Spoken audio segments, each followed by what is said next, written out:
ইয়াৰ শুদ্ধ উত্তৰটো হৈছে জুই আহক তেন্তে আমি আজি শেষৰ 10 নম্বৰ হাতৰটো চাওঁ আজি শেষৰ 10 নম্বৰ হাতৰটো হৈছে বুঢ়াই পেলাই লৰাই খাই ডেকাই লৈ জেপত ভৰাই কি হয় বাৰু কোৱাচোন আপোনালোকে যদি ইয়াৰ শুদ্ধ উত্তৰটো জানে তেন্তে কমেন্ট কৰিব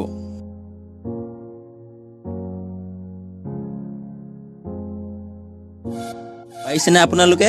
ইয়াৰ শুদ্ধ উত্তৰটো হৈছে হেঙেনু হয়নে বন্ধুসকল আজি এই 10টা হাতৰ ইমানতে সামৰণি মাৰিছো আকৌ নেক্সট ভিডিঅ'ত লগ পাম যদি আপোনালোকে মোৰ চেনেলটো এতিয়ালৈকে সাবস্ক্ৰাইব কৰা নাই তেন্তে সাবস্ক্ৰাইব কৰি লওক আৰু বেল আইকনটো প্ৰেছ কৰি দিব তেন্তে আজিলৈ ইমানতে